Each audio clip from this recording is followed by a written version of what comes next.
Donc, ce verset, en fait, il vient en opposition frontale à ce que par moment on peut entendre dans certains discours que les compagnons du prophète, Mohammed sallallahu alayhi wa sallam, en fait, ils ne comprenaient pas le Coran.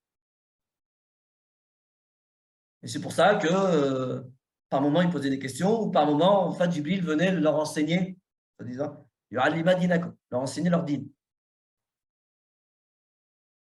C'est en opposition frontale, c'est-à-dire ce que je viens de dire est en opposition frontale avec le verset que je viens de vous citer. C'est le lisan, le langage de son peuple. Donc, bien évidemment que les contemporains du prophète Mohammed sallallahu alayhi wa sallam comprenaient parfaitement le Coran. Par contre, ce qu'on peut dire, c'est que par moment, il se peut que des mots leur échappaient. Pourquoi? Parce que le mot en présence n'était pas un mot connu je dirais, la tribu langagière du compagnon en présence. Donc ça, oui, ça pouvait arriver. Comme par moment, nous, ça ne peut nous arriver. Ce n'est pas parce qu'en fait, on est francophone, que le français, c'est notre langue maternelle, qu'on connaît tous les mots de la langue française. Par moment, en fait, on entend des mots, tiens, on se dit, il faut que j'aille chercher dans le dictionnaire.